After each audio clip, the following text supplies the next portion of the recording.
Hello दोस्तों, आप सबका एक नए वीडियो में फिर से स्वागत है। आज दोस्तों हम बात करेंगे ट्रांसक्रिप्शन के ऊपर। हमने रेप्लिकेशन ऑलरेडी पढ़ लिया है, आज हम बात कर रहे हैं ट्रांसक्रिप्शन के बारे में। तो चलिए वीडियो को शुरू करते हैं। दोस्तों बिफोर स्टार्टिंग द टॉपिक हम कुछ पुरानी बातें रिफ्रेश कर लेते हैं। दोस्तों हमने सेंट्रल डॉगमा और मोलिकुलर बायोलॉजी में क्या सीखा था कि डीएनए से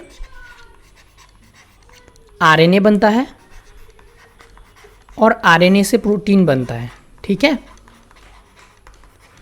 अब डीएनए से डीएनए भी बन सकता है और इस प्रोसेस को हम कहते हैं रेप्लिकेशन। ठीक है, हमने रेप्लिकेशन का टॉपिक ऑलरेडी कवर कर लिया। अभी डीएनए से जो आरएनए बनने का प्रोसेस है उसको बोलते हैं हम ट्रांसक्रिप्शन, जो कि आज का टॉपिक है। फ्यूचर में हम देखेंगे कैसे आरएनए से प्रोटीन बनता है, उस प्रोसेस को बोलते हैं हम ट्रांसलेशन। ठीक है, आज का हमारा लर्निंग ऑब्जेक्टिव है कैसे ट्रांसक्रिप्शन प्रोकैरियोटिक सेल में होता है। दोस्तों ट्रांसक्रिप्शन को समझने के लिए हमें कुछ टर्मिनोलॉजीज बहुत क्लियर होने चाहिए। पहला है ट्रांसक्रिप्शन यूनिट। ट्रांसक्रिप्शन यूनिट क्या है दोस्तों? अगर हम डीएनए की बात करें, अगर ये डबल स्ट्रैंडेड डीएनए है तो इस डीएनए का ओनली कुछ सेगमेंट्स ही यूज होगा फॉर ट्रांसक्रिप्शन। ठीक है, सिर्फ इन्हीं सेगमेंट से क्या होगा, आरएनए फॉर्म हो सकता है।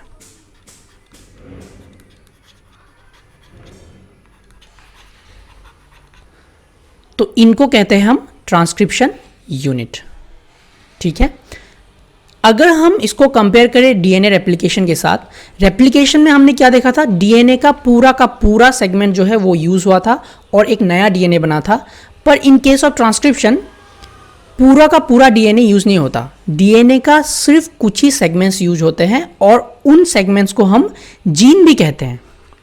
जीन्स, ये सब जीन्स है और इनसे डिफरेंट टाइप ऑफ आरएनए बनता है। एमआरएनए हो सकता है, आरआरएनए हो सकता है, टीआरएनए हो सकता है, डिफरेंट टाइप्स ऑफ आरएनए हो सकता है। पर हम जब ट्रांसक्रिप्शन की बात कर रहे हैं तो बेसिकली हम स्टिक करते हैं एमआरएनए के ऊपर या फिर मैसेंजर आरएनए के ऊपर, जिससे कि हमारा फंक्शनल प्रोटीन बनता है।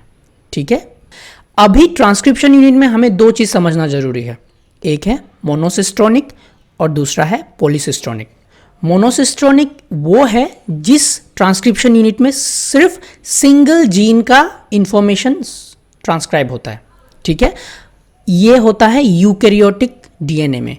अभी मान लीजिए ये ट्रांसक्रिप्ट है यूकैरियोटिक डीएनए का, तो यूकैरियोटिक डीएनए के ट्रांसक्रिप्ट में क्या होगा, सिर्फ सिंगल जीन का इंफॉर्मेशन ट्रांसक्राइब हो सकता है, ओनली वन जीन। पर in case of prokaryotic DNA दोस्तों, एक ट्रांसक्रिप्ट यूनिट में मोर देन वन जीन का इंफॉर्मेशन स्टोर हो सकता है।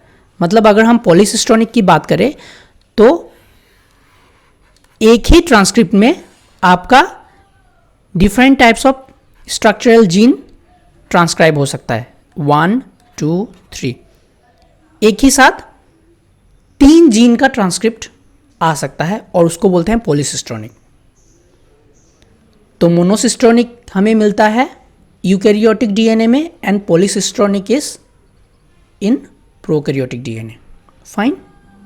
तो दोस्तों आपको क्या पता है स्टार्ट पॉइंट और टर्मिनेशन पॉइंट क्या है? अगर ये एक ट्रांसक्रिप्शन यूनिट है, ये पूरा का पूरा मान लीजिए एक ट्रांसक्रिप्शन यूनिट है, तो जिस पॉइंट से एमआरएनए बनना स्टार्ट होगा उसको बोलते हैं हम स्टार्ट पॉइंट।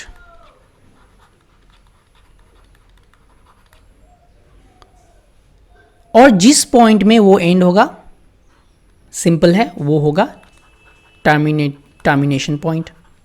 ठीक है, अभी देख लीजिए अपस्ट्रीम और डाउनस्ट्रीम रीजन क्या है। अभी अगर आप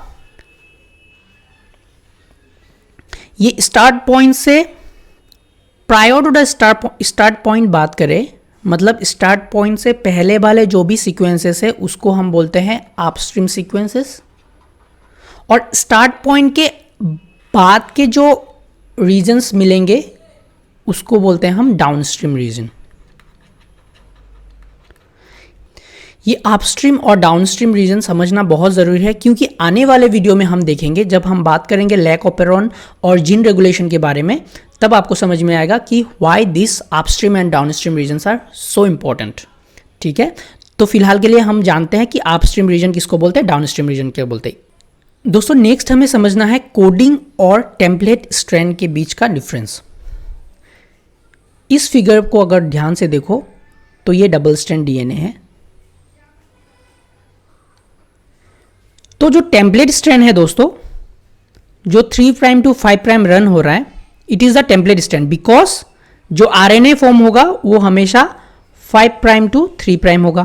तो इधर से कहीं नया आरएनए स्ट्रैंड सिंथेसिस होगा। ठीक है, तो जिस स्ट्रैंड को रेफर करके आरएनए बनेगा उस स्ट्रैंड को हम बोलते हैं टेम्पलेट स्ट्रैंड। ठीक है, कंफ्यूज मत करिए, इसमें बहुत कंफ्यूजन है, तो ध्यान से समझिए। जिस स्ट्रैंड को हम रेफर करके आरएनए बनाएंगे उस स्ट्रैंड को हम बोलेंगे टेम्पलेट स्ट्रैंड। अभी ये टेम्पलेट स्ट्रैंड बन गया। देखिए T complementary to A, T is complementary to A is complementary to T होना चाहिए, but since this is an RNA, T is replaced with U. ठीक है, तो आप ये कंप्लीमेंट्री बेस पेयरिंग के हिसाब से ये देख सकते हो कि नया आरएनए पूरा का पूरा कंप्लीमेंट्री है with the template strand. But अगर हम दूसरे स्ट्रैंड की बात करें, the other strand, it is identical. अभी देखिए ए और ए है, ए और ए है, टी के जगह यू है। समझ में आ रहा है, क्योंकि ये आरएनए है इसलिए टी के जगह ए है। C C G G, it is identical to the other strand that is not taken as template। तो उस स्ट्रैंड को हम बोलते हैं कोडिंग स्ट्रैंड। कोडिंग स्ट्रैंड क्यों नाम पड़ा, क्योंकि ये जो आरएनए है जो न्यूली फॉर्म हुआ है, it will finally code for an functional protein in the later phase. तो इसलिए जो अदर स्ट्रैंड है वो आइडेंटिकल है टू द कोडिंग स्ट्रैंड। समझ में आ रहा है। टेम्पलेट स्ट्रैंड को हम एंटीसेंस स्ट्रैंड या फिर माइनस स्ट्रैंड भी कहते हैं, एंड कोडिंग स्ट्रैंड को हम सेंस स्ट्रैंड या फिर प्लस स्ट्रैंड भी कहते हैं। तो मुझे लगता है दोस्तों ये जो कोडिंग स्ट्रैंड और टेम्पलेट स्ट्रैंड का थोड़ा कन्फ्यूजन है, मैं आपको समझा पाया हूँ। चलते हैं नेक्स्ट स्लाइड्स में। तो दोस्तों चलिए बात करते हैं आरएनए पॉलीमरेज के बारे में। आरएनए पॉलीमरेज है द मेन ट्रांसक्रिप्शन एंजाइम। इसको हम डीएनए डिपेंडेंट आरएनए पॉलीमरेज भी बोलते हैं। क्यों? क्योंकि it is dependent on the DNA. ये एंजाइम आके डीएनए में बाइंड करता है and is dependent on the DNA to add RNA. इसलिए ये हो गया डीएनए डिपेंडेंट आरएनए पॉलीमरेज। हमारा जो डीएनए रेप्लिकेशन में एंजाइम यूज हुआ था डीएनए पॉलीमरेज, उसको बोलते हैं DNA dependent DNA polymerase. DNA dependent DNA polymerase. क्यों आप पूछोगे? क्योंकि जो एंजाइम था वो डीएनए में आके बाइंड करेगा and finally produce DNA, it polymers DNA, that's why it was DNA dependent DNA polymerase। there is another type of enzyme जिसको हम बोलते हैं RNA dependent RNA polymerase। RNA dependent RNA polymerase। अभी ये कौन सा एंजाइम है? इसमें क्या होता है, जो एंजाइम है वो आरएनए में आके बाइंड करता है। तो आरएनए सिंगल स्ट्रैंड भी हो सकता है, डबल स्ट्रैंड भी हो सकता है, नो प्रॉब्लम। तो अगर सिंगल स्ट्रैंड आरएनए की बात करें, ये होता है कुछ वायरसेस के केस में जिसका जीनोम आरएनए से बना होता है। तो सिंगल स्ट्रैंड आरएनए होता है, तो उस जीनोम को रेप्लिकेट करने के लिए आरएनए डिपेंडेंट आरएनए पॉलीमरेज आके बाइंड करेगा and it will finally polymer RNA also. तो आरएनए एंजाइम बाइंड किया RNA dependent because it is binding to an RNA and finally it is polymerizing RNA, तो that's why RNA dependent RNA polymerase। तो ये तीन चीज़ें हैं जो confuse करते हैं लोगों को। तो मैंने आपको समझा दिया। पहला है डीएनए डिपेंडेंट आरएनए पॉलीमरेज, जो कि हम अभी बात कर रहे हैं। डीएनए डिपेंडेंट डीएनए पॉलीमरेज, जो कि हमने रेप्लिकेशन में बात किया था। And one more enzyme is there, RNA dependent RNA polymerase, जो कि रेप्लिकेशन ऑफ आरएनए में काम आता है। ठीक है, ये एक एडिशनल इंफॉर्मेशन था, अभी के लिए ज़रूरत नहीं। अभी आप स्टिक कीजिए आरएनए पॉलीमरेज के ऊपर, जो कि एक डीएनए डिपेंडेंट आरएनए पॉलीमरेज है। तो ये जो एंजाइम है दोस्तों, ये 5 डिफरेंट पॉलीपेप्टाइड से बना होता है। पहला polypeptide alpha, beta, beta dash, omega and sigma. ये जो पूरा का पूरा एंजाइम है, उसको अगर हम किलो डेल्टन में या फिर मोलिकुलर वेट की बात करें तो ये 465 किलो डेल्टन का है। और इस एंजाइम का 2 पार्ट होता है। अगर हम पूरा का पूरा एंजाइम की बात करें, वो है holo enzyme, and it has got 2 parts, core enzyme and sigma factor. अभी हर एक पार्ट का या फिर हर एक पॉलीपेप्टाइड यूनिट का फंक्शन यहाँ दिया गया है, आप इसको पढ़ लीजिए, समझ में आ जाएगा। इसमें से जो इम्पॉर्टेंट टेक बैक इंफॉर्मेशन है वो है सिग्मा फैक्टर। ये सिग्मा फैक्टर बहुत इम्पॉर्टेंट है, because with the help of this sigma factor only, ये जो हमारा आरएनए पॉलीमरेज है वो डीएनए के प्रोमोटर रीजन में बाइंड कर सकता है। Without this RNA polymerase DNA में बाइंड नहीं कर सकता। अगर बाइंड भी करेगा वो स्पेसिफिक नहीं होगा। Only with the help of sigma factor it can bind specifically to a promoter region. ठीक है, नेक्स्ट देखते हैं। तो दोस्तों ये जो फिगर है वो बहुत इंपॉर्टेंट है आपके एग्जाम पॉइंट ऑफ व्यू से। इसमें क्या किया है, आरएनए पॉलीमरेज और डीएनए पॉलीमरेज 3 जो कि हमने देखा था डीएनए रेप्लिकेशन में, उन दोनों को कंपेयर किया गया है, दोनों एंजाइम को। तो ये आप वीडियो को पॉज करके समझ लेना। इंपॉर्टेंट बातें मैं बोल देता हूँ। एक है प्रिकर्सर्स जो यूज़ होते हैं, इसमें आपको ATP, GTP, UTP and CTP use होता है, पर इसमें डीऑक्सीराइबोन्यूक्लियोटाइड चाहिए। इसमें राइबोन्यूक्लियोटाइड चाहिए, पर इसमें डीऑक्सीराइबोन्यूक्लियोटाइड चाहिए। राइबोन्यूक्लियोटाइड और डीऑक्सीराइबोन्यूक्लियोटाइड के बीच का डिफरेंस मैंने ऑलरेडी डीएनए स्ट्रक्चर में एक्सप्लेन किया है, आप वो वीडियो भी देख सकते हो। और एक बात, जो प्राइमर रिक्वायरमेंट होता है वो आरएनए पॉलीमरेज को ज़रूरत नहीं होती, नन प्राइमर रिक्वायरमेंट नहीं होती, पर डीएनए पॉलीमरेज को आरएनए या डीएनए प्राइमर की ज़रूरत होती है। शॉर्ट स्ट्रेच ऑफ आरएनए जो हमने देखा था रेप्लिकेशन में। ठीक है, बाकी डिफरेंसेस है, आप पॉज करके देख लीजिए।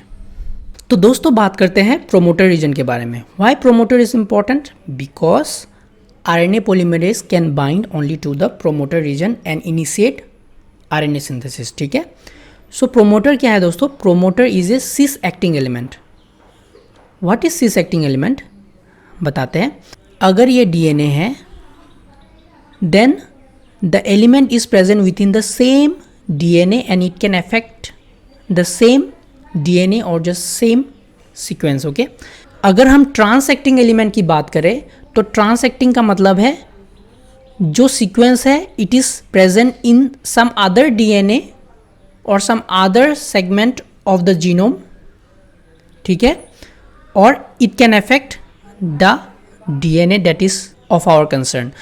दैट मीन्स सिस एक्टिंग का मतलब ये है कि जो भी एलिमेंट है वो खुद ही का डीएनए या फिर खुद सेगमेंट्स को अफेक्ट करेगा, पर अगर ट्रांस के बारे में बात करें कहीं और से आ रहा है। सो दोस्तों ये जो प्रोमोटर रीजन है उसमें 2 सीक्वेंस है, एक है -10 सीक्वेंस और एक है -35 सीक्वेंस। ठीक है, और ये जो नंबरिंग है वाई इट इज़ -10? बिकॉज अगर हम स्टार्ट पॉइंट के बारे में बात करें, ये +1 हम नंबर कर रहे हैं, तो इस तरफ जितने हम न्यूक्लियोटाइड्स आगे जाएंगे इस तरफ अपस्ट्रीम के तरफ, उसको हम माइनस कंसिडर करेंगे, नंबरिंग हम माइनस करेंगे उसको। तो अप्रॉक्सीमेटली -10 बेस पेयर के इस तरफ एक -10 बॉक्स रहता है, और 35 न्यूक्लियोटाइड अगर हम आगे जा रहे हैं अपस्ट्रीम रीजन में तो ये -35 बॉक्स है। और ये जो रीजन्स है वो बाइंडिंग साइट है for RNA polymerase. RNA polymerase का जो ये सिग्मा फैक्टर है वो स्कैन करता है पूरा का पूरा डीएनए, और जहाँ कहीं भी ये रीजन मिलेगा RNA polymerase will bind to it. ठीक है, और इस रीजन को हम बोलते हैं consensus sequence. What is consensus sequence?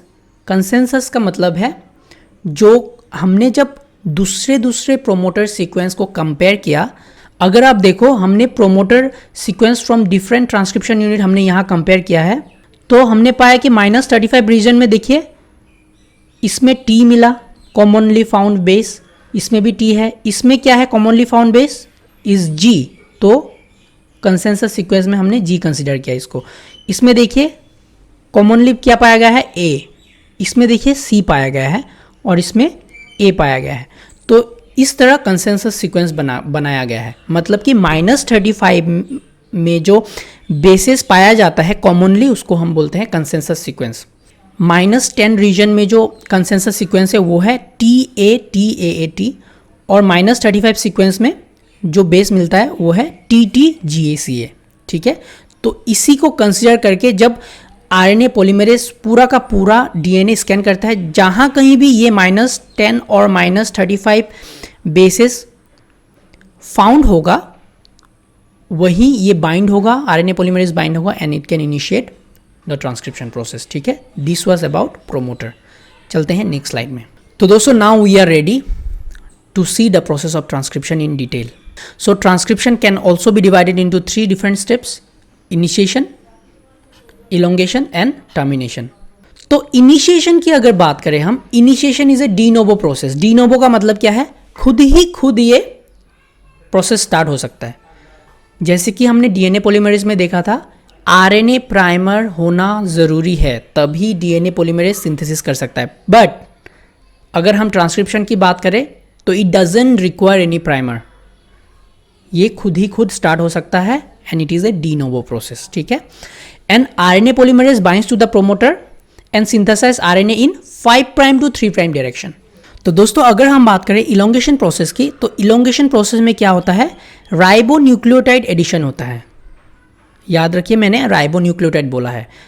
DNA की केस में क्या था, डीऑक्सी राइबो न्यूक्लियोटाइड था, अभी राइबो न्यूक्लियोटाइड एडिशन होगा। First ribonucleotide addition of second ribonucleotide, third ribonucleotide, वैसे सिंथेसिस होता जाएगा इन 5' to 3' डायरेक्शन। ठीक है, तो अभी यहां बोला गया है कि during each addition beta and gamma phosphates are removed and phosphodiester bond formation is occurring. तो उसमें क्या होता है दोस्तों, मैं दिखाता हूं आपको। अगर ये राइबो न्यूक्लियोटाइड है तो इसके 5' एंड में क्या होगा, 3 फॉस्फेट लगा होगा। फर्स्ट फॉस्फेट को बोलेंगे हम अल्फा, बीटा एंड गामा। तो during the process of synthesis क्या होता है, ये बीटा और गामा जो फॉस्फेट है वो आउट हो जाता है और ये alpha phosphate gets bind to OH group of the already existing ribonucleotide. ठीक है, जो नया स्ट्रैंड बन रहा है उसके 3' एंड में जो हाइड्रोक्सिल एंड रहेंगे उन दोनों के बीच फॉस्फोडाइस्टर बॉन्ड फॉर्मेशन होगा और नया सिंथेसिस होता जाएगा। ठीक है, और ये ओवरऑल रिएक्शन कितना स्पीड में होता है, 40 न्यूक्लियोटाइड पर सेकेंड हो सकता है। तो दोस्तों फाइनली हम जानेंगे टर्मिनेशन के बारे में, जहां आरएनए सिंथेसिस टर्मिनेट कर जाएगा। और अगर प्रोकैरियोट्स के बारे में बात करें तो ये टर्मिनेशन प्रोसेस जो है थोड़ा अनक्लियर है, बट 2 स्ट्रेटेजी फिर भी दिया गया है। एक है इंट्रिंसिक और दूसरा है रो डिपेंडेंट टर्मिनेशन। दोनों क्या है हम नेक्स्ट डिटेल में जानेंगे। तो दोस्तों अभी हम इनिशिएशन प्रोसेस को थोड़ा डिटेल में देखेंगे। यहाँ जो आप देख सकते हो वो है एक डबल स्ट्रैंडेड डीएनए। इसमें ऊपर का जो स्ट्रैंड है वो कोडिंग स्ट्रैंड है रनिंग फ्रॉम 5' to 3', और नीचे का जो स्ट्रैंड है वो टेम्पलेट स्ट्रैंड है। ठीक है, 3' to 5', और इसी स्ट्रैंड को रेफर करके नया आरएनए सिंथेसिस होगा। ठीक है, अभी इसमें ये प्रोमोटर रीजन दिखाया गया है somewhere here it is -10 and somewhere this side it is -35. This is clear to you? Next क्या होता है, हमारा जो RNA polymerase है, with the help of sigma factor of course, it can bind specifically to promoter region. और अभी तक जो है ये क्लोज बाइनरी कम्प्लेक्स है, अभी तक DNA खुला नहीं है, ट्रांसक्रिप्शन अभी तक स्टार्ट नहीं हुआ, याद रखिए.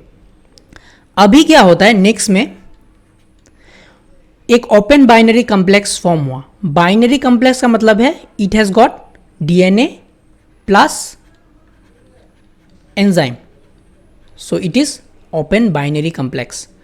अभी देखिए ये DNA जो है वो मेल्ट होना स्टार्ट हुआ इधर, and this down DNA will be, नीचे का जो स्ट्रैंड है 5 प्राइम टू 3 प्राइम, ये सिंथेसिस स्टार्ट होगा. ठीक है, इधर देख लेते हैं. Transcription starts in A close binary complex. Close binary complex ये है. Only holo enzyme can initiate transcription, मतलब पूरा का पूरा जो एंजाइम है वो बहुत ज़रूरी है ट्रांसक्रिप्शन स्टार्ट होने के लिए. अगर इसमें सिग्मा फैक्टर नहीं बाइंड हुआ तो ट्रांसक्रिप्शन स्टार्ट नहीं होगा. ठीक है, and it generates A ternary complex of RNA, DNA and enzyme. अभी देखिए नेक्स्ट क्या होता है, इसमें एक RNA स्ट्रैंड सिंथेसिस होना चालू हो रहा है. So it becomes a ternary complex, मतलब DNA भी है इसमें, प्लस एंजाइम तो लगा है, प्लस अभी क्या है RNA सिंथेसिस हो रहा है. तो it is a ternary complex now. ठीक है, और ये हम अभी बात कर रहे हैं प्रोमोटर रीजन में ही, मतलब ये जो भी चीज़ अभी तक हो रहा है वो प्रोमोटर रीजन में ही हो रहा है दोस्तों. अभी तक ये जो ट्रांसक्रिप्शन मशीनरी है वो आगे बढ़ा नहीं है. इस पॉइंट में क्या होता है दोस्तों, फ्रीक्वेंट एबॉर्टिव इनिशिएशन होता है, मतलब 2 to 3 राइबोन्यूक्लियोटाइड एडिशन होता है, फिर एबॉर्ट हो जाता है, फिर एडिशन होता है, फिर एबॉर्ट हो जाता है. So only after some frequent abortive initiation ये जो कम्प्लेक्स है वो स्टेबल होता है और फाइनली प्रोमोटर से आगे बढ़ता है. तो इस पॉइंट को बोलते हैं हम प्रोमोटर क्लियरेंस, मतलब ये कॉम्प्लेक्स प्रोमोटर से आगे बढ़ जाता है. और इस पॉइंट में क्या होता है, वो जो सिग्मा फैक्टर RNA पॉलीमरेज में लगा हुआ था वो रिलीज हो जाता है, and the whole machinery can move forward and RNA synthesis initiate होता है. Next is elongation. तो दोस्तों अगर इलोंगेशन की बात करें तो ये DNA स्ट्रक्चर को डिस्टर्ब करता हुआ आगे बढ़ता है. ठीक है, हमने देखा था ऑलरेडी बबल फॉर्म हो गया था, ट्रांसक्रिप्शन जो DNA मेल्ट हो गया था, तो वो बबल खोलता जाएगा और ट्रांसक्रिप्शन होता चला जाएगा आगे. तो दोस्तों ये है डायरेक्शन ऑफ RNA पॉलीमरेज. ये RNA पॉलीमरेज इस तरफ बढ़ रहा है और it is synthesising new RNA. So ahead of this point क्या हो सकता है, DNA में सुपर कॉइल हो सकता है, और इस सुपर कॉइल को कौन रिलीज करता है, गायरेज एंजाइम. और behind of this RNA polymerase negative super coil आ सकता है. पॉजिटिव सुपर कॉइल और निगेटिव सुपर कॉइल के बारे में मैं बाद में बताऊंगा. तो निगेटिव सुपर कॉइल को कौन रिलीज करता है, टोपोआइसोमेरेज 1. हमने टोपोआइसोमेरेज 1 और टोपोआइसोमेरेज 2 कैसे काम करता है ऑलरेडी DNA स्ट्रक्चर में बताया है. तो दिस वे क्या होता है, इलोंगेशन प्रोसेस चालू होता है. और at the same time there can be different RNA polymerase forming different RNA transcript. देखिए ये पहला RNA ट्रांसक्रिप्ट है, ये बनता जा रहा है, उसके पीछे पीछे ही और एक दूसरा RNA भी बन रहा है, मतलब simultaneously more than 1 RNA transcript can be formed in the same DNA template. Okay, पर DNA रेप्लिकेशन के केस में क्या हुआ था, until and unless the whole DNA is synthesized, another DNA round of replication cannot take place. ये भी एक difference है. तो ये हो गया दोस्तों इलोंगेशन प्रोसेस के बारे में. अभी देखिए एक बात मैं बता दूं, there is a molecule called cordycepin. ये क्या होता है, इसमें जो है 3 पोजीशन में थर्ड पोजीशन ऑफ कार्बन जो है उसमें हाइड्रोक्सिल एंड नहीं रहता, उसमें सिर्फ हाइड्रोजन एटॉम रहता है. तो अगर हम इस वाले मॉलिक्यूल को ऐड कर दें किसी भी ट्रांसक्रिप्शन मशीनरी में, तो we can terminate the transcription process, जो कि हमारा काफ़ी एप्लीकेशन होता है इन बायोटेक्नोलॉजिकल प्रोसेसेस. अगर किसी भी सेल के अंदर ट्रांसक्रिप्शन को रोकना है, we can add such type of molecule, और ये मॉलिक्यूल क्या करेगा, जो ग्रोइंग चेन है, ग्रोइंग आरएनए ट्रांसक्रिप्ट है, उसमें जाके ऐड हो जाएगा। पर इसमें क्योंकि थर्ड पॉइंट में हाइड्रोक्सिल एंड नहीं है, new nucleotide can not be added to the new strand. क्योंकि दोस्तों एडिशन ऑफ न्यूक्लियोटाइड के लिए ये हाइड्रोक्सिल एंड होना बहुत ज़रूरी है, तभी फॉस्फोडाइएस्टर बॉन्ड फॉर्म हो सकता है between hydroxyl and the phosphate bond of the coming nucleotide. Next चलते हम टर्मिनेशन प्रोसेस में। तो ये जो दोस्तों टर्मिनेशन प्रोसेस है वो थोड़ा अनक्लियर है, बट फिर भी दो स्ट्रेटेजीज सजेस्ट किए गए हैं, एक है इंट्रिंसिक और एक है एक्सट्रिंसिक। इंट्रिंसिक स्ट्रेटेजी में क्या होता है, एक हेयर पिन फॉर्मेशन होता है। देख इस डीएनए स्ट्रैंड को आप अच्छे से देखें, इसमें इन्वर्टेड रिपीट्स है।